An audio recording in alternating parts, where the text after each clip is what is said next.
ਸਤਿ ਸ਼੍ਰੀ ਅਕਾਲ। ਤੁਸੀਂ ਵੇਖ ਰਹੇ ਹੋ ਪੰਜਾਬ ਮੇਲ USA TV। ਮੈਂ ਹਾਂ ਸੰਜੀਵ ਯਸ਼ ਖੰਨਾ। ਖਬਰਾਂ ਦੇ ਬੁਲੇਟਿਨ ਦੇ ਵਿੱਚ ਤੁਹਾਡਾ ਸਾਰਿਆਂ ਦਾ ਸਵਾਗਤ। ਖਬਰਾਂ ਦੇ ਬੁਲੇਟਿਨ ਦੇ ਸਪਾਂਸਰਸ ਨੇ ਰੀਮੈਕਸ ਦੇ ਰੀਅਲਟਰ ਗੁਰਜਤਿੰਦਰ ਸਿੰਘ ਰੰਧਾਵਾ। ਹਰ ਤਰ੍ਹਾਂ ਦੀ ਪ੍ਰਾਪਰਟੀ ਖਰੀਦਣ ਅਤੇ ਵੇਚਣ ਲਈ ਤੁਸੀਂ ਉਹਨਾਂ ਨੂੰ ਸੰਪਰਕ ਕਰ ਸਕਦੇ ਹੋ। Phone number 9163209444। ਪੇਸ਼ ਨੇ ਚੋਣਵੀਆਂ ਖਬਰਾਂ। ਅਮਰੀਕਾ ਨੇ ਭਾਰਤ ਲਈ ਵੀਜ਼ਾ ਅਰਜ਼ੀਆਂ ਵਿੱਚ ਲਿਆਂਦੀ ਤੇਜ਼ੀ, ਜਤਾਈ ਇਹ ਉਮੀਦ। ਅਮਰੀਕਾ ਮੱਧਵਰਤੀ ਚੋਣਾਂ, ਮਹਿੰਗਾਈ ਤੇ ਅਰਥਚਾਰੇ ਨੇ ਪਲਟਿਆ ਰੁਖ। ਸੁਲਤਾਨਪੁਰ ਲੋਧੀ ਵਿਖੇ ਗੁਰੂ ਦੀਆਂ ਲਾਡਲੀਆਂ ਫੌਜਾਂ ਨਿਹੰਗ ਸਿੰਘਾਂ ਨੇ ਜਾਹੋ ਜਲਾਲ ਨਾਲ ਕੱਢਿਆ ਮਹੱਲਾ, ਵਿਖਾਏ ਜੌਹਰ। ਸ਼੍ਰੋਮਣੀ ਕਮੇਟੀ ਦੇ ਜਨਰਲ ਇਜਲਾਸ ਵਿੱਚ ਸਿੱਖ ਮਾਮਲਿਆਂ ਸੰਬੰਧੀ ਕਈ ਅਹਿਮ ਮਤੇ ਪਾਸ।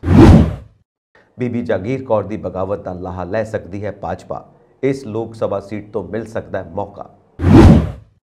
ਬੀਬੀ ਜਾਗੀਰ ਕੌਰ ਦੇ ਹੱਕ ਵਿੱਚ ਪੁਖਤੇ 42 ਮੈਂਬਰਾਂ ਵਿਰੁੱਧ ਹੁਣ ਕੀ ਰੁਖ ਅਪਣਾਉਣਗੇ ਸੁਖਬੀਰ ਬਾਦਲ। ਡੇਰਾ ਪ੍ਰੇਮੀ ਦੇ ਕਤਲ ਮਗਰੋਂ ਐਕਸ਼ਨ ਵਿੱਚ ਮਾਨ ਸਰਕਾਰ, DGP ਤੇ ਸੀਨੀਅਰ ਆਫੀਸਰਸ ਦੀ ਸੱਦੀ ਮੀਟਿੰਗ। ਹੁਣ ਖਬਰਾਂ ਵਿਸਥਾਰ ਦੇ ਵਿੱਚ। ਕੋਵਿਡ ਮਹਾਮਾਰੀ ਤੋਂ ਬਾਅਦ ਸਥਿਤੀ ਤੇਜ਼ੀ ਨਾਲ ਆਮ ਵਾਂਗ ਹੋਣ ਦੇ ਨਾਲ ਹੀ ਅਮਰੀਕਾ ਨੇ ਭਾਰਤ ਲਈ ਵੀਜ਼ਾ ਅਰਜ਼ੀਆਂ ਦੀ ਪ੍ਰਕਿਰਿਆ ਨੂੰ ਤੇਜ਼ੀ ਨਾਲ ਨਿਪਟਾਉਣ ਲਈ ਵਿਸ਼ੇਸ਼ ਪ੍ਰਬੰਧ ਕੀਤੇ ਨੇ ਅਤੇ ਉਮੀਦ ਜਤਾਈ ਹੈ ਕਿ ਭਾਰਤ ਅਗਲੇ ਸਾਲ ਗਰਮੀਆਂ ਤੱਕ ਚੀਨ ਨੂੰ ਪਛਾੜ ਕੇ ਦੂਜਾ ਸਭ ਤੋਂ ਵੱਧ ਵੀਜ਼ਾ ਪ੍ਰਾਪਤ ਕਰਨ ਵਾਲਾ ਦੇਸ਼ ਬਣ ਜਾਵੇਗਾ।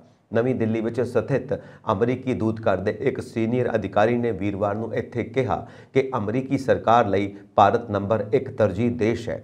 ਅਸੀਂ ਨਵੰਬਰ ਦੇ ਅੱਧ ਵਿੱਚ ਵੀਜ਼ਾ ਸਲਾਟ ਖੋਲ੍ਹਣ ਜਾ ਰਹੇ ਹਾਂ ਅਤੇ ਅਗਲੇ ਸਾਲ 2023 ਵਿੱਚ ਅਮਰੀਕੀ ਮਿਸ਼ਨ ਘੱਟ ਤੋਂ ਘੱਟ ਸਮੇਂ ਵਿੱਚ ਵੱਧ ਵੀਜ਼ਾ ਅਰਜ਼ੀਆਂ ਦਾ ਪ੍ਰਬੰਧਨ ਕਰੇਗਾ। ਇਸ ਦੇ ਲਈ ਅਸੀਂ ਸਥਾਈ ਅਤੇ ਅਸਥਾਈ ਸਲਾਹਕਾਰਾਂ ਦੀ ਭਰਤੀ ਕਰਾਂਗੇ ਅਤੇ ਡ੍ਰੌਪ ਬਾਕਸ ਕੇਸਾਂ ਦੀ ਗਿਣਤੀ ਵੀ ਵਧਾਵਾਂਗੇ। ਅਧਿਕਾਰੀ ਨੇ ਕਿਹਾ ਕਿ ਅਮਰੀਕਾ ਨੇ ਹੁਨਰਮੰਦ ਅਤੇ ਤਕਨੀਕੀ ਕਾਮਿਆਂ ਲਈ H ਸ਼੍ਰੇਣੀ ਅਤੇ ਪ੍ਰਬੰਧਕੀ ਸ਼੍ਰੇਣੀ ਲਈ L ਸ਼੍ਰੇਣੀ ਦੇ ਵੀਜ਼ਾ ਲਈ 1 ਲੱਖ ਨਵੇਂ ਸਲਾਟ ਖੋਲ੍ਹ ਦਿੱਤੇ ਨੇ। ਸਾਨੂੰ ਉਮੀਦ ਹੈ ਕਿ ਭਾਰਤ ਅਗਲੇ ਸਾਲ ਦੀਆਂ ਗਰਮੀਆਂ ਤੱਕ ਅਮਰੀਕੀ ਵੀਜ਼ਾ ਪ੍ਰਾਪਤ ਕਰਨ ਵਾਲੇ ਦੇਸ਼ਾਂ ਦੀ ਲੜੀ ਵਿੱਚ ਚੀਨ ਨੂੰ ਪਛਾੜ ਦੇਵੇਗਾ। ਅਮਰੀਕਾ ਦਾ ਵੀਜ਼ਾ ਹਾਸਲ ਕਰਨ ਦੇ ਮਾਮਲੇ ਵਿੱਚ ਭਾਰਤ ਮੈਕਸੀਕੋ ਤੋਂ ਬਾਅਦ ਨੰਬਰ 2 ਦੇਸ਼ ਬਣ ਜਾਵੇਗਾ। ਇੱਕ ਸਵਾਲ ਦੇ ਜਵਾਬ ਵਿੱਚ ਉਹਨਾਂ ਕਿਹਾ ਕਿ ਭਾਰਤ ਨੂੰ ਕੋਵਿਡ ਤੋਂ ਪਹਿਲਾਂ ਵੀ ਸਥਿਤੀ ਦੇ ਮੁਕਾਬਲੇ ਅਗਲੇ ਸਾਲ ਘੱਟੋ ਘੱਟ 10% ਜ਼ਿਆਦਾ ਵੀਜ਼ੇ ਜਾਰੀ ਕੀਤੇ ਜਾਣਗੇ। ਵੀਜ਼ਾ ਜਾਰੀ ਕਰਨ ਵਿੱਚ ਹੋਣ ਵਾਲੀ ਦੇਰੀ ਦੇ ਕਾਰਨਾਂ ਬਾਰੇ ਪੁੱਛੇ ਜਾਣ ਤੇ ਅਧਿਕਾਰੀ ਨੇ ਕਿਹਾ ਕਿ ਸਿਰਫ ਭਾਰਤ ਵਿੱਚ ਹੀ ਨਹੀਂ ਸਗੋਂ ਦੁਨੀਆ ਭਰ ਵਿੱਚ ਅਜਿਹਾ ਸੰਕਟ ਹੈ। ਉਹਨਾਂ ਮੰਨਿਆ ਕਿ ਇਸ ਸਥਿਤੀ ਲਈ ਕੋਵਿਡ ਵੀ ਜ਼ਿੰਮੇਵਾਰ ਹੈ ਅਤੇ ਸੈਰ ਸਪਾਟਾ ਅਤੇ ਵਪਾਰਕ ਯਾਤਰਾ ਲਈ B1 ਅਤੇ B2 ਸ਼੍ਰੇਣੀ ਦੀਆਂ ਵੀਜ਼ਾ ਅਰਜ਼ੀਆਂ ਦੇ ਨਿਪਟਾਰੇ ਲਈ ਬਹੁਤ ਲੰਬਾ ਇੰਤਜ਼ਾਰ ਕਰਨਾ ਪੈ ਰਿਹਾ ਹੈ, ਪਰ ਜਲਦੀ ਹੀ ਇਹ ਸਥਿਤੀ ਠੀਕ ਹੋ ਜਾਵੇਗੀ। ਹੁਣ ਤੱਕ ਦੇ ਨਤੀਜਿਆਂ ਮੁਤਾਬਿਕ ਜੇ ਰਿਪਬਲਿਕਨ ਸੈਨੇਟ ਤੇ ਕਾਬਜ਼ ਹੁੰਦੇ ਨੇ ਤਾਂ ਡੈਮੋਕ੍ਰੇਟ ਲਈ ਇਹ ਮੁਸ਼ਕਲ ਸਮਾਂ ਹੋਵੇਗਾ ਤੇ ਉਹ ਜੋ ਬਾਈਡਨ ਦਫ਼ਤਰ ਵੱਲੋਂ ਆਉਣ ਵਾਲੇ 2 ਸਾਲਾਂ ਦੇ ਉਲੀਕੇ ਪ੍ਰੋਗਰਾਮਾਂ ਨੂੰ ਨੇਪਰੇ ਚਾੜਨ ਵਿੱਚ ਦਖਲ ਅੰਦਾਜ਼ੀ ਕਰ ਸਕਦੇ ਨੇ। ਰਿਪਬਲਿਕਨਾਂ ਨੇ ਭਵਿੱਖਬਾਣੀ ਕੀਤੀ ਸੀ ਕਿ ਇਸ ਵਾਰ ਇਹ ਕਿਸੇ ਲਹਿਰ ਆਉਣ ਵਰਗਾ ਹੋਵੇਗਾ। ਇਸ ਤਰ੍ਹਾਂ ਨਹੀਂ ਲੱਗ ਰਿਹਾ ਕਿ ਡੈਮੋਕ੍ਰੇਟਾਂ ਨੂੰ ਡਰ ਹੋਵੇ। ਉਹਨਾਂ ਨੇ ਕਈ ਅਹਿਮ ਸੀਟਾਂ ਤੇ ਕਬਜ਼ਾ ਕੀਤਾ ਹੈ ਜਿੱਥੇ ਉਹ ਕਮਜ਼ੋਰ ਦਿਖਾਈ ਦਿੰਦੇ ਸਨ। ਪੈਨਸਿਲਵੇਨੀਆ ਸੈਨੇਟ ਸੀਟ ਤੇ ਜਿੱਤ ਜ਼ਿਕਰਯੋਗ ਹੈ। ਐਗਜ਼ਿਟ ਪੋਲ ਵਿੱਚ ਇਹ ਸਾਹਮਣੇ ਆਇਆ ਸੀ ਕਿ ਅਰਥਚਾਰਾ ਤੇ ਮਹਿੰਗਾਈ ਵੋਟਰਾਂ ਵਾਸਤੇ 2 ਵੱਡੇ ਮਾਮਲੇ ਨੇ ਜਿਸ ਨੇ ਬਿਨਾਂ ਸ਼ੱਕ ਰਿਪਬਲਿਕਨਾਂ ਨੂੰ ਫਾਇਦਾ ਦਿੱਤਾ ਹੋ ਸਕਦਾ ਹੈ। ਡੈਮੋਕ੍ਰੇਟਸ ਨੇ ਸਮਾਜਿਕ ਮਸਲਿਆਂ ਜਿਵੇਂ ਕਿ ਗਰਭਪਾਤ ਅਧਿਕਾਰ ਤੇ ਚੇਤਾਵਨੀਆਂ ਕਿ ਅਮਰੀਕਾ ਦਾ ਲੋਕਤੰਤਰ ਖਤਰੇ ਵਿੱਚ ਹੈ ਵਰਗੀਆਂ ਮੁਹਿੰਮਾਂ ਚਲਾਈਆਂ, ਜਦਕਿ ਰਿਪਬਲਿਕਨ ਧੜੇ ਨੇ ਜੋ ਬਾਈਡਨ ਦੇ ਪ੍ਰਸ਼ਾਸਨ ਵਿਰੁੱਧ ਪ੍ਰਚਾਰ ਕੀਤਾ ਕਿ ਉਹਨਾਂ ਦੇ ਆਉਣ ਤੋਂ ਬਾਅਦ ਲੋੜੀਂਦੀਆਂ ਚੀਜ਼ਾਂ ਦੀਆਂ ਕੀਮਤਾਂ ਵਿੱਚ ਵਾਧਾ ਹੋਇਆ। ਡੋਨਲਡ ਟਰੰਪ ਤੇ ਰੌਨ ਡਿਸੈਂਟਿਸ ਸੰਭਾਵਤ ਤੌਰ ਤੇ 2024 ਵਿੱਚ ਰਿਪਬਲਿਕਨ ਵੱਲੋਂ ਰਾਸ਼ਟਰਪਤੀ ਨਾਮਜ਼ਦਗੀ ਲਈ ਵਿਰੋਧੀ ਨੇ। ਰਿਪਬਲਿਕਨ ਜਿੱਤ ਹਾਸਲ ਕਰਨ ਦੀ ਰਾਹ ਤੇ ਹਾਲਾਂਕਿ ਡੈਮੋਕ੍ਰੇਟਸ ਚੰਗੀਆਂ ਸੀਟਾਂ ਹਾਸਲ ਕਰ ਰਹੇ ਨੇ, ਪਰ ਰਿਪਬਲਿਕਨ ਹਾਊਸ ਆਫ ਰਿਪਰੈਜ਼ੈਂਟੇਟਿਵ ਵਿੱਚ ਬਹੁਤ ਮਤ ਹਾਸਲ ਕਰਨ ਤੇ ਬਹੁਤਾ ਨੇੜੇ ਨੇ। ਸਵਾਲ ਬਸ ਇਹ ਹੈ ਕਿ ਬਹੁਮਤ ਕਿੰਨਾ ਮਿਲਦਾ ਹੈ। 2020 ਦੀਆਂ ਚੋਣਾਂ ਵਿੱਚ ਰਿਪਬਲਿਕਨ ਬਹੁਮਤ ਤੋਂ ਥੋੜਾ ਹੀ ਪਿੱਛੇ ਰਹੇ ਤੇ ਉਹਨਾਂ ਉਸ ਸਾਲ ਕੁਝ ਅਜਿਹੀਆਂ ਸੀਟਾਂ ਵੀ ਹਾਸਿਲ ਕੀਤੀਆਂ ਜਿਨ੍ਹਾਂ ਤੇ ਕਦੀ ਕਾਬਜ਼ ਨਹੀਂ ਸਨ ਹੋ ਸਕੇ। ਜੇ ਰਿਪਬਲਿਕਨ ਬਹੁਮਤ ਹਾਸਿਲ ਕਰਦੇ ਨੇ ਤਾਂ ਉਹ ਡੈਮੋਕ੍ਰੈਟਿਕ ਏਜੰਡੇ ਦੇ ਲਾਗੂ ਹੋਣ ਵਿੱਚ ਰੁਕਾਵਟਾਂ ਖੜੀਆਂ ਕਰ ਸਕਣਗੇ ਤੇ ਬਾਈਡਨ ਪ੍ਰਸ਼ਾਸਨ ਨੂੰ ਕਮਜ਼ੋਰ ਕਰ ਸਕਣਗੇ। ਇਹ ਇੱਕ ਤਰੀਕੇ ਨਾਲ ਉਹਨਾਂ ਦੀ ਜਿੱਤ ਹੀ ਹੋਵੇਗੀ, ਪਰ ਜੇਕਰ ਥੋੜਾ ਫਰਕ ਰਹਿੰਦਾ ਹੈ ਤਾਂ ਰਿਪਬਲਿਕਨਾਂ ਨੂੰ ਆਪਣੀ ਪਾਰਟੀ ਨੂੰ ਇਕੱਠੇ ਰੱਖਣ ਲਈ ਚੰਗੀ ਰਣਨੀਤੀ ਦੀ ਵਰਤੋਂ ਕਰਨੀ ਪਵੇਗੀ। ਫਲੋਰੀਡਾ ਵਿੱਚ ਰਿਪਬਲਿਕਨ ਦੇ ਰੌਨ ਡਿਸੈਂਟਿਸ ਦੁਆਰਾ ਚੁਣੇ ਗਏ। ਰੌਨ ਡਿਸੈਂਟਿਸ ਨੇ ਡੈਮੋਕ੍ਰੇਟ ਐਂਡਰਿਊ ਗਿਲਮ ਤੋਂ 1% ਦੇ ਫਰਕ ਨਾਲ 4 ਸਾਲ ਪਹਿਲਾਂ ਫਲੋਰੀਡਾ ਦੀ ਗਵਰਨਰਸ਼ਿਪ ਜਿੱਤੀ ਸੀ। 4 ਸਾਲਾਂ ਦੇ ਕੰਮਾਂ ਜਿਵੇਂ ਕਿ ਟਰਾਂਸਜੈਂਡਰ ਦੇ ਅਧਿਕਾਰਾਂ ਅਤੇ ਕ੍ਰਿਟੀਕਲ ਰੇਸ ਥਿਊਰੀ ਵੱਲ ਵਧ ਚੁੱਕਿਆ ਹੋਣਾ ਅਤੇ ਕਰੋਨਾ ਵਾਇਰਸ ਮਹਾਮਾਰੀ ਪਾਬੰਦੀਆਂ ਦੇ ਵਿਰੁੱਧ ਬੋਲਣ ਕਾਰਨ ਉਹ ਦੁਬਾਰਾ ਚੋਣ ਜਿੱਤ ਗਏ। ਉਸਨੇ ਇਹ ਕਿਵੇਂ ਕੀਤਾ, ਇਹ ਖਾਸ ਤੌਰ ਤੇ ਕਮਾਲ ਦੀ ਗੱਲ ਹੈ। 2018 ਵਿੱਚ ਉਹਨਾਂ ਨੇ ਮਿਆਮੀ ਡਾਡੇ ਕਾਉਂਟੀ ਦੇ ਡੈਮੋਕ੍ਰੈਟਿਕ ਗੜ ਨੂੰ 20% ਨਾਲ ਗੁਆ ਦਿੱਤਾ ਸੀ। ਇਸ ਸਾਲ ਉਹ 2002 ਵਿੱਚ ਜੇਬ ਬੁਸ਼ ਤੋਂ ਬਾਅਦ ਬਹੁਗਿਣਤੀ ਹਿਸਪੈਨਿਕ ਖੇਤਰ ਵਿੱਚ ਜਿੱਤਣ ਵਾਲੇ ਪਹਿਲੇ ਰਿਪਬਲਿਕਨ ਗਵਰਨਰ ਉਮੀਦਵਾਰ ਬਣਨ ਜਾ ਰਹੇ ਨੇ। ਉਹ ਅਜਿਹਾ 2 ਅੰਕਾਂ ਵਾਲੀ ਪ੍ਰਤੀਸ਼ਤ ਮਾਤਰਾ ਨਾਲ ਵੀ ਕਰ ਸਕਦੇ ਨੇ। ਇਹ ਸਫਲਤਾਵਾਂ ਫਲੋਰੀਡਾ ਦੇ ਗਵਰਨਰ ਨੂੰ ਇੱਕ ਚੰਗਾ ਮੌਕਾ ਪ੍ਰਦਾਨ ਕਰਨ ਵੱਲ ਲੰਮਾ ਸਫ਼ਰ ਤੈਅ ਕਰਨਗੀਆਂ। ਜੇਕਰ ਉਹ ਅਜਿਹਾ ਕਰਦੇ ਨੇ ਤਾਂ ਇਸ ਤੋਂ ਬਾਅਦ ਰਾਸ਼ਟਰਪਤੀ ਦੀ ਮੁਹਿੰਮ ਸ਼ੁਰੂ ਕੀਤੀ ਜਾ ਸਕਦੀ ਹੈ। ਰਿਪਬਲਿਕਨਾਂ ਨੇ ਭਵਿੱਖਬਾਣੀ ਕੀਤੀ ਸੀ ਕਿ ਇਸ ਵਾਰ ਇਹ ਕਿਸੇ ਲਹਿਰ ਵਾਂਗ ਆਉਣਗੇ। ਡੈਮੋਕ੍ਰੇਟਾਂ ਨੇ ਕਈ ਅਹਿਮ ਸੀਟਾਂ ਤੇ ਕਬਜ਼ਾ ਕੀਤਾ ਹੈ। ਫਲੋਰੀਡਾ ਵਿੱਚ ਰਿਪਬਲਿਕਨ ਦੇ ਰੌਨ ਡਿਸੈਂਟਿਸ ਦੁਆਰਾ ਚੁਣੇ ਗਏ ਟਰੰਪ ਲਈ ਰਲਮਾ ਮਿਲਮਾ ਹੁੰਗਾਰਾ ਮਿਲਿਆ ਹੈ। ਡੈਮੋਕ੍ਰੇਟਸ ਨੂੰ ਨਵੇਂ ਸਿਤਾਰਿਆਂ ਦੀ ਭਾਲ ਵਿੱਚ ਜਾਣਾ ਪਵੇਗਾ। ਅਮਰੀਕਾ ਮੱਧਵਰਤੀ ਚੋਣਾਂ ਟਰੰਪ ਲਈ ਰਲਮਾ ਮਿਲਮਾ ਹੁੰਗਾਰਾ। ਭਾਵੇਂ ਕਿ ਡੋਨਾਲਡ ਟਰੰਪ ਵੋਟਾਂ ਵਿੱਚ ਨਹੀਂ ਸੀ, ਪਰ ਉਹਨਾਂ ਦਾ ਪਰਛਾਵਾਂ ਸੀ। ਇਸ ਤੋਂ ਪਹਿਲਾਂ ਸ਼ਾਮ ਨੂੰ ਸਾਬਕਾ ਰਾਸ਼ਟਰਪਤੀ ਨੇ ਮਾਰ-ਏ-ਲਾਗੋ ਵਿੱਚ ਆਪਣੇ ਘਰ ਤੋਂ ਇੱਕ ਭਾਸ਼ਣ ਦਿੱਤਾ ਸੀ। ਉਹਨਾਂ ਆਪਣੇ ਉਮੀਦਵਾਰਾਂ ਦੀ ਭਾਰੀ ਜਿੱਤ ਦਾ ਦਾਅਵਾ ਕੀਤਾ ਸੀ, ਪਰ ਸੱਚਾਈ ਵਧੇਰੇ ਗੁੰਝਲਦਾਰ ਹੈ। ਸਭ ਤੋਂ ਵੱਡੇ ਮੁਕਾਬਲਿਆਂ ਵਿੱਚ ਜਿੱਥੇ ਮੁੱਖ ਧਾਰਾ ਦੇ ਰਿਪਬਲਿਕਨ ਬਦਲਤੇ ਉਮੀਦਵਾਰਾਂ ਦਾ ਸਮਰਥਨ ਕੀਤਾ ਸੀ, ਉੱਥੇ ਕਾਫੀ ਸੰਘਰਸ਼ ਹੋਇਆ। ਮਹਿਮੇਤ ਉਸ ਪੈਂਸਿਲਵੇਨੀਆ ਵਿੱਚ ਆਪਣੀ ਸੈਨੇਟ ਦੀ ਦੌੜ ਹਾਰ ਗਏ। ਹਰਸ਼ੇਲ ਵਾਕਰ ਜਾਰਜੀਆ ਵਿੱਚ ਦੂਰ ਹੀ ਰਹੇ। ਬਲੇਕ ਮਾਸਟਰਜ਼ ਐਰੀਜ਼ੋਨਾ ਵਿੱਚ ਪਿੱਛੇ ਚੱਲ ਰਹੇ ਨੇ। ਓਹਾਇਓ ਵਿੱਚ ਸਿਰਫ ਜੇਡੀ ਵੈਂਸ ਨੇ ਇੱਕ ਜਿੱਤ ਪ੍ਰਾਪਤ ਕੀਤੀ। ਡੈਮੋਕ੍ਰੇਟਾਂ ਲਈ ਨਿਰਾਸ਼ਾ। ਸਾਲ 2018 ਵਿੱਚ ਟੈਕਸਾਸ ਵਿੱਚ ਬੇਟੋ ਓਰੋਰੇਕੋ ਅਤੇ ਜਾਰਜੀਆ ਵਿੱਚ ਸਟੈਸੀ ਐਬਰਾਮਜ਼ ਹਾਰ ਗਏ ਸਨ, ਪਰ ਉਹਨਾਂ ਨੇ ਆਪਣੀ ਹਾਰ ਦੇ ਥੋੜੇ ਫਰਕ ਨਾਲ ਡੈਮੋਕ੍ਰੇਟਾਂ ਦੇ ਦਿਲ ਜਿੱਤ ਲਏ ਸਨ। ਮੁਹਿੰਮ ਦੌਰਾਨ ਲੱਖਾਂ ਡਾਲਰ ਇਕੱਠੇ ਕਰਨ ਅਤੇ ਪ੍ਰਭਾਵਸ਼ਾਲੀ ਜ਼ਮੀਨੀ ਜੜ੍ਹਾਂ ਬਣਾਉਣ ਦੀ ਯੋਗਤਾ ਨੇ ਉਹਨਾਂ ਨੂੰ ਪਾਰਟੀ ਦੇ ਭਵਿੱਖ ਵਜੋਂ ਪੇਸ਼ ਕੀਤਾ ਸੀ। ਇਸ ਵਾਰ ਉਹਨਾਂ ਦੇ ਸਮਰਥਕਾਂ ਨੂੰ ਉਮੀਦ ਸੀ ਕਿ ਉਹ ਪਹਾੜ ਤੇ ਚੜ੍ਹ ਸਕਦੇ ਨੇ, ਪਰ ਦੋਵੇਂ ਥੋੜੀ ਜਿਹੀ ਸਫਲਤਾ ਹਾਸਿਲ ਕਰ ਸਕੇ। ਐਬਰਾਮਜ਼ ਜੋ 4 ਸਾਲ ਪਹਿਲਾਂ ਰਿਪਬਲਿਕਨ ਬ੍ਰਾਇਨ ਕੈਂਪ ਤੋਂ ਥੋੜੀ ਜਿਹੀ ਹਾਰ ਗਈ ਸੀ, ਇਸ ਵਾਰ ਚੰਗੀ ਤਰ੍ਹਾਂ ਪਿੱਛੇ ਰਹੇਗੀ। ਓਰੋਰੇਕੋ ਰਿਪਬਲਿਕਨ ਗਵਰਨਰ ਗ੍ਰੇਗ ਐਬੋਟ ਤੋਂ ਆਪਣੀ ਦੌੜ ਸੈਨੇਟਰ ਟੇਡ ਕਰੂਜ਼ ਤੋਂ ਵੱਡੇ ਫਰਕ ਨਾਲ ਹਾਰ ਗਏ। ਹੁਣ ਡੈਮੋਕ੍ਰੇਟਸ ਨੂੰ ਨਵੇਂ ਸਿਤਾਰਿਆਂ ਦੀ ਭਾਲ ਵਿੱਚ ਜਾਣਾ ਪਵੇਗਾ। ਸਾਹਿਬ ਸ਼੍ਰੀ ਗੁਰੂ ਨਾਨਕ ਦੇਵ ਜੀ ਦੇ 553ਵੇਂ ਸਾਲਾ ਪ੍ਰਕਾਸ਼ ਪੁਰਬ ਨੂੰ ਸਮਰਪਿਤ ਬਾਬਾ ਬਲਬੀਰ ਸਿੰਘ ਮੁਖੀ ਬੁੱਢਾ ਦਲ ਦੀ ਅਗਵਾਈ ਵਿੱਚ ਨਿਹੰਗ ਸਿੰਘ ਦਲਾਂ ਨੇ ਮੁਹੱਲਾ ਕੱਢਿਆ।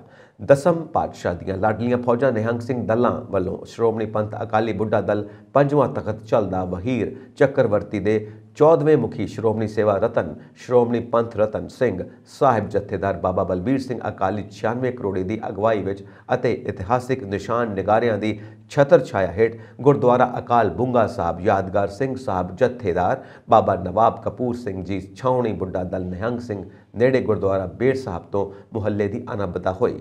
ਇਸ ਤੋਂ ਪਹਿਲਾਂ ਗੁਰਦੁਆਰਾ ਅਕਾਲ ਬੁੰਗਾ ਛਾਉਣੀ ਬੁੱਢਾ ਦਲ ਵਿਖੇ ਅਖੰਡ ਪਾਠਾਂ ਦੇ ਭੋਗ ਨਿਹੰਗ ਸਿੰਘਾਂ ਦੀ ਚੱਲੀ ਆਉਂਦੀ ਮਰਿਆਦਾ ਅਨੁਸਾਰ ਪਾਏ ਗਏ। ਬੁੱਢਾ ਦਲ ਦੇ ਹੈੱਡ ਗ੍ਰੰਥੀ ਬਾਬਾ ਮੱਗਰ ਸਿੰਘ, ਬਾਬਾ ਹਰਜੀਤ ਸਿੰਘ ਮਹਿਤਾ, ਚੌਂਕ ਬਾਬਾ ਮਨਮੋਹਨ ਸਿੰਘ ਬਾਰਨਾ ਵਾਲਿਆਂ ਨੇ ਗੁਰਬਾਣੀ ਦਾ ਮਨੋਰਥ ਕੀਰਤਨ ਕੀਤਾ। ਸ਼੍ਰੋਮਣੀ ਗੁਰਦੁਆਰਾ ਪ੍ਰਬੰਧਕ ਕਮੇਟੀ ਦੇ ਬੁੱਧਵਾਰ ਹੋਏ ਜਨਰਲ ਇਜਲਾਸ ਦੌਰਾਨ ਸਿੱਖ ਮਾਮਲਿਆਂ ਸੰਬੰਧੀ ਕਈ ਅਹਿਮ ਮਤੇ ਪਾਸ ਕੀਤੇ ਗਏ। ਇਸ ਦੌਰਾਨ ਬੀਤੇ ਸਮੇਂ ਵਿੱਚ ਅਕਾਲ ਚਲਾਣਾ ਕਰ ਗਈਆਂ ਪੰਥ ਦੀਆਂ ਕਈ ਪ੍ਰਮੁੱਖ ਸ਼ਖਸੀਅਤਾਂ ਨੂੰ ਸ਼ਰਧਾਂਜਲੀ ਭੇਟ ਕਰਦਿਆਂ ਮੂਲ ਮੰਤਰ ਅਤੇ ਗੁਰਮੰਤਰ ਦੇ ਜਾਪ ਵੀ ਕੀਤੇ ਗਏ। ਪਹਿਲੇ ਮਤੇ ਵਿੱਚ ਮੋਰਚਾ ਗੁਰੂ ਕਾ ਬਾਗ ਅਤੇ ਸ਼ਹੀਦੀ ਸਾਕਾ ਸ਼੍ਰੀ ਪੰਜਾ ਸਾਹਿਬ ਦੀ ਸ਼ਤਾਬਦੀ ਲਈ ਸਹਿਯੋਗ ਕਰਨ ਵਾਲੀਆਂ ਸਾਰੀਆਂ ਜਥੇਬੰਦੀਆਂ ਅਤੇ ਸੰਗਤਾਂ ਦਾ ਧੰਨਵਾਦ ਕੀਤਾ ਗਿਆ ਅਤੇ ਸਿੱਖ ਇਤਿਹਾਸ ਦੇ ਇਹਨਾਂ ਸਾਕਿਆਂ ਅਤੇ ਮੋਰਚਿਆਂ ਤੋਂ ਪ੍ਰੇਰਨਾ ਪ੍ਰਾਪਤ ਕਰਕੇ ਕੌਮੀ ਟੀਚਿਆਂ ਲਈ ਸੰਗਠਿਤ ਰੂਪ ਵਿੱਚ ਅੱਗੇ ਵਧਣ ਦੀ ਕੌਮ ਨੂੰ ਅਪੀਲ ਕੀਤੀ ਗਈ। ਇੱਕ ਮਤੇ ਰਾਹੀਂ ਵੱਖਰੀ ਹਰਿਆਣਾ ਸਿੱਖ ਗੁਰਦੁਆਰਾ ਪ੍ਰਬੰਧਕ ਕਮੇਟੀ ਨੂੰ ਸਿੱਖ ਸ਼ਕਤੀ ਕਮਜ਼ੋਰ ਕਰਨ ਲਈ ਪੰਥ ਵਿਰੋਧੀ ਸ਼ਕਤੀਆਂ ਦੀ ਚਾਲ ਕਰਾਰ ਦਿੰਦਿਆਂ ਇਸ ਨੂੰ ਮੁੱਢੋਂ ਰੱਦ ਕੀਤਾ ਗਿਆ। ਸ਼੍ਰੋਮਣੀ ਕਮੇਟੀ ਬੰਦੀ ਸਿੰਘਾਂ ਦੀ ਰਿਹਾਈ ਲਈ ਲਗਾਤਾਰ ਵਚਨਬੱਧ ਰਹੇਗੀ ਅਤੇ ਇਸ ਲਹਿਰ ਨੂੰ ਹੋਰ ਅੱਗੇ ਵਧਾਉਣ ਲਈ 1 ਦਸੰਬਰ 2022 ਤੋਂ ਸੰਗਤ ਪਾਸੋਂ ਪਰਫਾਰਮੇ ਭਰਾਉਣ ਦਾ ਕਾਰਜ ਸ਼ੁਰੂ ਕੀਤਾ ਜਾਵੇਗਾ, ਜਿਸ ਮਗਰੋਂ ਇਹ ਪਰਫਾਰਮੇ ਗਵਰਨਰ ਪੰਜਾਬ ਨੂੰ ਸੌਂਪੇ ਜਾਣਗੇ। एक मता पास करदिਆਂ केंद्र सरकार की समुची देश अंदर यूनीफॉर्म सिविल कोड लागू करने की योजना का सख्त विरोध करदिਆਂ आख्या गया कि यह योजना देश के हित विच नहीं है और इसनूं लागू नहीं किया जाना चाहिए। एक मते राही जून और नवंबर 1984 के सिख कतलेआम नूं सिख कौम का रिस का नासूर आखदिਆਂ इस दे दोषियों नूं सज़ावां की मंग की गई। पाकिस्तान विचले गुरधामां की यात्रा लई जाण वाले श्रद्धालुओं लई रेल सेवा यकीनी बनाउण अते बस सेवा का भी प्रबंध करने की मंग की गई। श्रद्धालुओं को उत्साहित करने वास्ते दिल्ली के नाल अमृतसर विखे वीज़ा केंद्र खोलण अते अटारी वाघा सरहद राही जाण वाली संगत नूं सरहद के मौके वीज़ा देण दा प्रबंध करने की मंग की गई। इस मते राही पाकिस्तान के गुरुधामां लई हर साल जाण वाले 4 जत्थियां की तर्ज ते श्री गुरु नानक देव जी के ज्योति जोत दिवस, श्री गुरु रामदास जी के प्रकाश पर्व अते शहीदी साका श्री ननकाना साहब के दहाड़िਆਂ मौके 3 होर जत्थे शामिल करने की मंग की गई। एक मते राही गुरुद्वारा श्री करतारपुर साहब पाकिस्तान जाने वाली संगतां लई पासपोर्ट की शर्त खत्म करने की सरकार नूं अपील की गई अते प्रक्रिया सौखी करने लई ऑनलाइन इंदराज फॉर्म की थां आधार कार्ड राही मौके ते ही दर्शनां लई जाण की इजाजत मंगी गई। जनरल इजलास दौरान गुरु साहबान की धरती पंजाब ते वध रहे नशियां बारे भी गहरी चिंता का प्रगटावा करदिਆਂ सूबा सरकार तो मंग की गई कि पंजाब चों जायज़ नाजायज़ नशे खत्म करने की विਉਂਤਬੰਦੀ की जाए। एक मते राही सचखंड श्री हरिमंदर साहब नूं आउण वाली संगत ते बुरा प्रभाव पा रही बेतरतीबी ट्रैफिक व्यवस्था दुरुस्त करने लई पंजाब सरकार नूं आख्या गया। श्री अमृतसर के वक्-वक् गेटां तो श्री दरबार साहब तक पुजदे रस्तियां लई ठोस नीति तैयार करने की मंग की गई। एक मते राही श्रोमणी कमेटी के वक्-वक् अदारियां नाल संबंधित प्रबंधां नूं सुचारू ढंग नाल चलाउण लई मैंबर इंचार्ज नियुक्त करने का भी फैसला किया गया। बीबी जागीर कौर अकाली दल विचों बाहर आ चुकी है अते SGPC दीआं चोणां विच मैदान विच उतर के उन्हां सीधे तौर पर सुखबीर बादल खिलाफ बगावत का बिगुल बजा दिता है। इन्हां चोणां च श्रोमणी अकाली दल के उम्मीदवार हरजिंदर सिंह धामी नूं 104 वोटां मिलियां। बेशक बीबी हार गई पर जो हक विच 42 वोटां मिलियां वह अकाली दल के अंदर की कहानी तो लैके पार्टी की नींह तक की कहानी बयान कर गईयां। बीबी हुण अगे की करेगी यह वड्डा सवाल है। कांग्रेस विच वो जा नहीं सकती पर भाजपा विच जाण दा एक रस्ता अजे भी उन्हां कोल खुला है। वड्डी गल यह है कि भाजपा नूं भी अजे तक पंथक वोट बैंक विच सन लाउण वाला कोई चेहरा नहीं मिलिया सी पर बीबी जागीर कौर के रूप दे विच पार्टी की भाल पूरी हो सकती है। खडूर साहब तो बन सकती है भाजपा का चेहरा। अगले साल लोक सभा दी चोणां होणियां ने। इन्हां चोणां विच बीबी जागीर कौर खडूर साहब तो भाजपा की उम्मीदवार बन सकती है। वो इस सीट ते पहलां भी अकाली दल की टिकट ते चोण लड़ चुकी है अते लगभग 30% वोटां हासिल करने विच सफल रही सी। इस सीट ते जसबीर सिंह गिल ने कांग्रेस की टिकट ते जित हासिल की सी पर उन्होंने लगभग 43% वोटां मिलियां सन। यह हल्का बीबी लई नवां नहीं, वो इस इलाके की गली गली घुम्मी है। वो ये गल कह चुकी है कि अकाली दल के वड्डे लीडरां दी एक दूजे नाल खिच्चोताण कारण वो चोण हारी सी। जे भाजपा उन्होंने मैदान में उतारती है तो नतीजे हैरान करने वाले हो सकते हैं। 2022 विच पंजाब विच होईयां विधान सभा चोणां दे जदों नतीजे आए सन तां 2 सियासी पार्टियां नूं मिलियां सीटां ने सारियां नूं अचंभे विच पा दिता सी। एक तां आम आदमी पार्टी जो 92 सीटां लैके अते दूजा श्रोमणी अकाली दल जो 3 सीटां ते ही सिमट गया। इस नतीजे ने काफ़ी हद तक स्पष्ट कर दिता सी कि अकाली दल की स्थिति पंजाब विच बेहतर नहीं पर जिस तरह SGPC दीआं चोणां विच अकाली दल के उम्मीदवार खिलाफ खड़ी हुई बीबी जागीर कौर नूं 42 वोटां मिलियां ने उसने यह स्पष्ट कर दिता कि अकाली दल की नींह विच त्रेड़ आ चुकी है। बुधवार नूं होईयां इन्हां चोणां विच श्रोमणी अकाली दल के उम्मीदवार हरजिंदर सिंह धामी नूं 104 वोटां मिलियां। बेशक बीबी हार गई। जो हक विच 42 वोटां मिलियां वो अकाली दल के अंदर की कहानी कहंदियां ने कि पार्टी की नींह तक की कहानी बयान करदियां ने। वड्डा सवाल है कि पार्टी प्रधान सुखबीर बादल नूं बीबी जागीर कौर ने ना सिर्फ सख्त टक्कर दी है सगों ये विखाउण की भी कोशिश की है कि उन्होंने अपनी रणनीति बदलनी पवेगी तां जो पार्टी नूं एकजुट करके रख सकन। नहीं तो 42 व्यक्तियों वालों पार्टी के उम्मीदवार खिलाफ वोट पाउणी कोई आम घटना नहीं है। ਸੁਖਬੀਰ ਹੁਣ ਅੱਗੇ ਕੀ ਕਰਨਗੇ? ਸੁਖਬੀਰ ਬਾਦਲ ਸਾਹਮਣੇ ਵੱਡੀ ਚੇਤਾਵਨੀ ਕੀ ਹੈ ਕਿ ਉਹ ਹੁਣ ਇਹਨਾਂ 42 ਵਿਅਕਤੀਆਂ ਨੂੰ ਬਾਹਰ ਦਾ ਰਸਤਾ ਦਿਖਾਉਣਗੇ ਜਿਨ੍ਹਾਂ ਨੇ ਪਾਰਟੀ ਦੇ ਉਮੀਦਵਾਰ ਖਿਲਾਫ ਵੋਟ ਪਾਈ। ਜੇ ਸੁਖਬੀਰ ਅਜਿਹਾ ਕਰਦੇ ਨੇ ਤਾਂ ਅਕਾਲੀ ਦਲ ਨੂੰ ਵੱਡਾ ਨੁਕਸਾਨ ਉਠਾਉਣਾ ਪੈ ਸਕਦਾ ਹੈ। ਕਾਰਨ ਇਹ ਹੈ ਕਿ ਪਾਰਟੀ ਅੰਦਰ ਸਖਤ ਮਜ਼ਬੂਤ ਲੋਕਾਂ ਦੀ ਪਹਿਲਾਂ ਹੀ ਕਮੀ ਮਹਿਸੂਸ ਹੋ ਰਹੀ ਹੈ। ਜੇ ਕਿਤੇ ਛਾਂਟੀ ਕਰ ਦਿੱਤੀ ਜਾਂਦੀ ਹੈ ਤਾਂ ਪਾਰਟੀ ਦੇ ਹਾਲਾਤ ਹੋਰ ਖਰਾਬ ਹੋ ਸਕਦੇ ਨੇ। ਬੀਬੀ ਲਈ ਅੱਗੇ ਦਾ ਰਸਤਾ ਬੀਬੀ ਜਾਗੀਰ ਕੌਰ ਅਕਾਲੀ ਦਲ ਚੋਂ ਬਾਹਰ ਆ ਚੁੱਕੀ ਹੈ ਅਤੇ SGPC ਦੀਆਂ ਚੋਣਾਂ 'ਚ ਮੈਦਾਨ ਵਿੱਚ ਉਤਰ ਕੇ ਉਹਨਾਂ ਸਿੱਧੇ ਤੌਰ ਤੇ ਸੁਖਬੀਰ ਬਾਦਲ ਖਿਲਾਫ ਬਗਾਵਤ ਦਾ ਬਿਗੁਲ ਵਜਾ ਦਿੱਤਾ ਹੈ। ਬੀਬੀ ਹੁਣ ਅੱਗੇ ਕੀ ਕਰੇਗੀ, ਇਹ ਵੱਡਾ ਸਵਾਲ ਹੈ। ਕਾਂਗਰਸ ਵਿੱਚ ਉਹ ਜਾ ਨਹੀਂ ਸਕਦੀ, ਪਰ ਭਾਜਪਾ ਵਿੱਚ ਜਾਣ ਦਾ ਇੱਕ ਰਸਤਾ ਅਜੇ ਵੀ ਖੁੱਲ੍ਹਾ ਹੈ। ਵੱਡੀ ਗੱਲ ਇਹ ਹੈ ਕਿ ਭਾਜਪਾ ਵੀ ਅਜੇ ਤੱਕ ਪੰਥਕ ਵੋਟ ਬੈਂਕ 'ਚ ਸੰਨ ਲਾਉਣ ਵਾਲਾ ਕੋਈ ਚਿਹਰਾ ਨਹੀਂ ਲੱਭ ਸਕੀ, ਪਰ ਬੀਬੀ ਜਾਗੀਰ ਕੌਰ ਦੇ ਰੂਪ ਦੇ ਵਿੱਚ ਪਾਰਟੀ ਦੀ ਭਾਲ ਪੂਰੀ ਹੋ ਸਕਦੀ ਹੈ। ਕੋਟਕਪੂਰਾ ਵਿਖੇ ਬਰਗਾੜੀ ਬੇਅਦਬੀ ਦੇ ਦੋਸ਼ੀ ਡੇਰਾ ਪ੍ਰੇਮੀ ਦਾ ਗੋਲੀਆਂ ਮਾਰ ਕੇ ਕਤਲ ਕਰ ਦਿੱਤਾ ਗਿਆ। ਇਸ ਮਾਮਲੇ ਵਿੱਚ ਮੁੱਖ ਮੰਤਰੀ ਮਾਨ ਸਖਤ ਨਜ਼ਰ ਆ ਰਹੇ ਨੇ ਅਤੇ ਉਹਨਾਂ ਵੱਲੋਂ ਪੰਜਾਬ DGP ਗੌਰਵ ਯਾਦਵ ਸਮੇਤ ਸੀਨੀਅਰ ਆਫੀਸਰਸ ਦੀ ਮੀਟਿੰਗ ਸੱਦੀ ਗਈ। ਇਸ ਕਤਲकांड ਤੇ ਮੁੱਖ ਮੰਤਰੀ ਭਗਵੰਤ ਮਾਨ ਨੇ ਟਵੀਟ ਕਰਕੇ ਪੰਜਾਬ ਦੀ ਅਮਨ ਸ਼ਾਂਤੀ ਭੰਗ ਕਰਨ ਵਾਲਿਆਂ ਖਿਲਾਫ ਸਿਵਲ ਅਤੇ ਪੁਲਿਸ ਅਧਿਕਾਰੀਆਂ ਨੂੰ ਸਖਤ ਹੁਕਮ ਦੇਣ ਦੀ ਗੱਲ ਆਖੀ। ਮੁੱਖ ਮੰਤਰੀ ਮਾਨ ਨੇ ਟਵੀਟ ਕਰਦਿਆਂ ਲਿਖਿਆ ਕਿ ਪੰਜਾਬ ਇੱਕ ਅਮਨ ਪਸੰਦ ਸੂਬਾ ਹੈ। ਇੱਥੇ ਲੋਕਾਂ ਦਾ ਆਪਸੀ ਭਾਈਚਾਰਾ ਬਹੁਤ ਮਜ਼ਬੂਤ ਹੈ। ਮਾਨ ਨੇ ਸਖਤ ਸ਼ਬਦਾਂ ਦੇ ਵਿੱਚ ਕਿਹਾ ਕਿ ਕਿਸੇ ਨੂੰ ਵੀ ਪੰਜਾਬ ਦੀ ਸ਼ਾਂਤੀ ਨੂੰ ਭੰਗ ਕਰਨ ਦੀ ਇਜਾਜ਼ਤ ਨਹੀਂ ਦਿੱਤੀ ਜਾਵੇਗੀ। ਉਹਨਾਂ ਕਿਹਾ ਕਿ ਸੂਬੇ ਦੀ ਅਮਨ ਸ਼ਾਂਤੀ ਕਾਇਮ ਰੱਖਣ ਲਈ ਸਿਵਲ ਅਤੇ ਪੁਲਿਸ ਅਧਿਕਾਰੀਆਂ ਨੂੰ ਸਖਤ ਨਿਰਦੇਸ਼ ਦਿੱਤੇ ਗਏ ਨੇ। ਮੁੱਖ ਮੰਤਰੀ ਮਾਨ ਨੇ ਨਾਲ ਹੀ ਪੰਜਾਬ ਦੇ DGP ਗੌਰਵ ਯਾਦਵ ਨੂੰ ਇਸ ਘਟਨਾ ਸੰਬੰਧੀ ਟਵੀਟ ਕਰਕੇ ਜਾਣਕਾਰੀ ਦਿੰਦਿਆਂ ਕਿਹਾ ਕਿ ਸਥਿਤੀ ਤੇ ਕਾਬੂ ਪਾ ਲਿਆ ਗਿਆ। ਉਹਨਾਂ ਲੋਕਾਂ ਨੂੰ ਅਪੀਲ ਕੀਤੀ ਕਿ ਸੂਬੇ ਵਿੱਚ ਅਮਨ ਸ਼ਾਂਤੀ ਬਣਾ ਕੇ ਰੱਖੀ ਜਾਵੇ। ਪੰਜਾਬ ਪੁਲਿਸ ਵੱਲੋਂ ਇਸ ਦੀ ਸਖਤੀ ਨਾਲ ਜਾਂਚ ਕੀਤੀ ਜਾ ਰਹੀ ਹੈ। ਇਸ ਤੋਂ ਇਲਾਵਾ ਉਹਨਾਂ ਨੇ ਪੰਜਾਬੀਆਂ ਨੂੰ ਨਾ ਘਬਰਾਉਣ ਲਈ ਅਤੇ ਝੂਠੀਆਂ ਖਬਰਾਂ ਜਾਂ ਕੋਈ ਨਫ਼ਰਤ ਭਰਿਆ ਭਾਸ਼ਣ ਨਾ ਫੈਲਾਉਣ ਦੀ ਵੀ ਅਪੀਲ ਕੀਤੀ।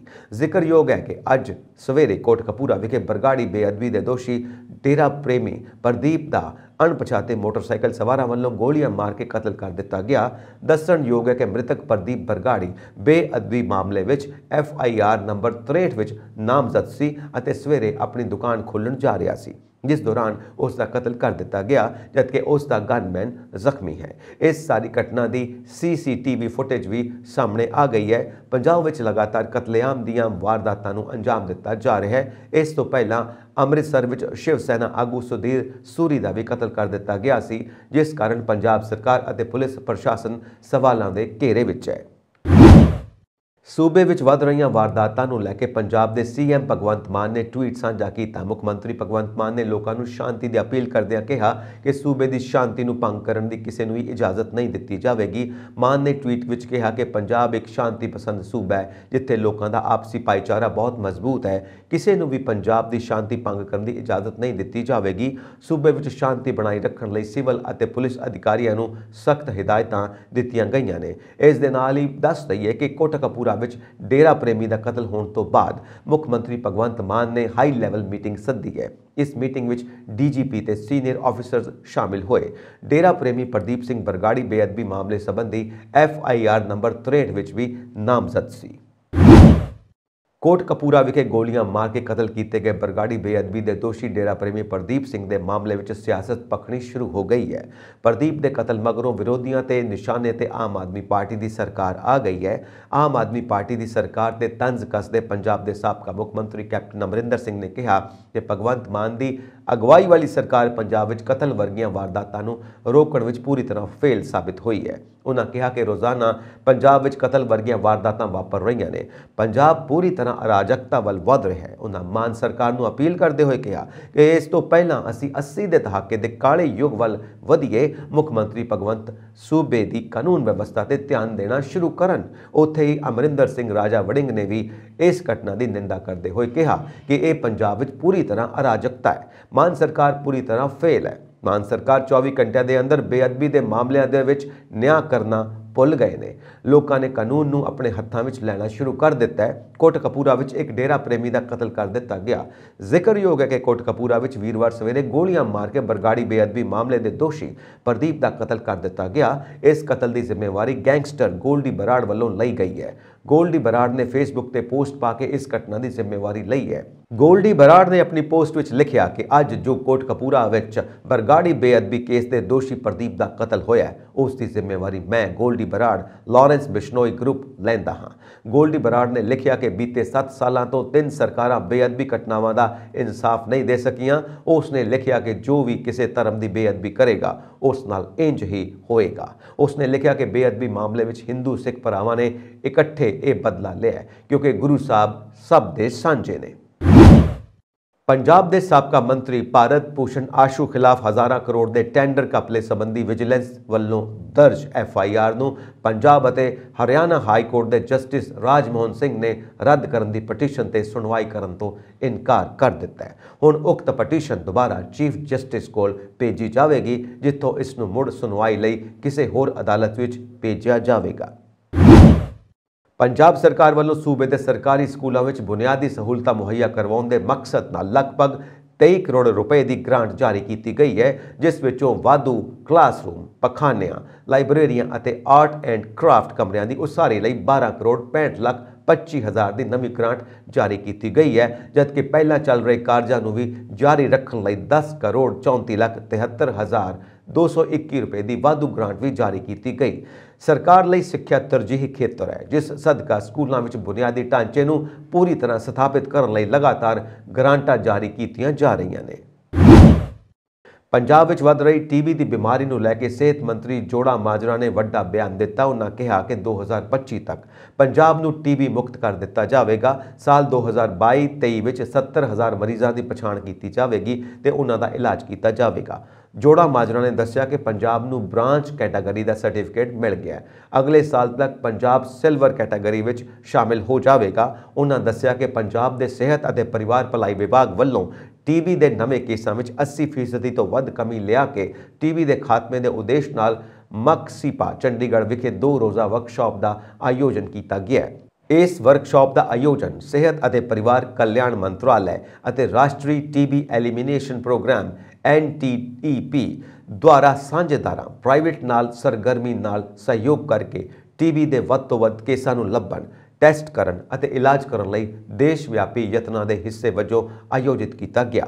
ਜੋੜਾ ਮਾਜਰਾ ਨੇ ਅੱਗੇ ਦੱਸਿਆ ਕਿ ਵਿਭਾਗ ਵੱਲੋਂ ਹਾਲ ਹੀ ਵਿੱਚ ਸੂਬੇ ਦੇ 40 ਦੇ ਕਰੀਬ ਕਾਰੋਬਾਰੀ ਘਰਾਣਿਆਂ ਦੀ ਸੂਬਾ ਪੱਧਰੀ ਮੀਟਿੰਗ ਕਰਕੇ ਉਹਨਾਂ ਨੂੰ ਆਪਣੇ ਆਪ ਨੂੰ ਨੀਕਸ਼ੈ ਮਿੱਤਰਾਂ ਵਜੋਂ ਭਰਤੀ ਕਰਨ ਦੀ ਅਪੀਲ ਕੀਤੀ ਹੈ। ਉਹਨਾਂ DTOs ਨੂੰ ਹਦਾਇਤ ਕੀਤੀ ਕਿ ਉਹ ਉਹਨਾਂ ਨਾਲ ਸੰਪਰਕ ਕਰਨ ਅਤੇ ਇਸ ਨੂੰ ਅਗਲੇ ਪੱਧਰ ਤੱਕ ਲੈ ਜਾਣ। ਉਹਨਾਂ ਨੇ ਦੁਹਰਾਇਆ ਕਿ TB ਦੇ ਖਾਤਮੇ ਦਾ ਟੀਚਾ ਭਾਵੇਂ ਵੱਡਾ ਅਤੇ ਔਖਾ ਜਾਪਦਾ ਹੈ, ਪਰ ਸਮੂਹਕ ਯਤਨਾਂ ਨਾਲ ਇਸ ਨੂੰ ਹਾਸਲ ਕੀਤਾ ਜਾਵੇਗਾ। ਪੰਜਾਬ ਦੇ ਮੁੱਖ ਮੰਤਰੀ ਭਗਵੰਤ ਮਾਨ ਦੀ ਸਰਕਾਰ ਨੇ ਮਾਤਰ ਵੰਦਨਾ ਯੋਜਨਾ ਤਹਿਤ 60,912 ਗਰਭਵਤੀ ਔਰਤਾਂ ਨੂੰ ਲਾਭ ਪਹੁੰਚਾਇਆ।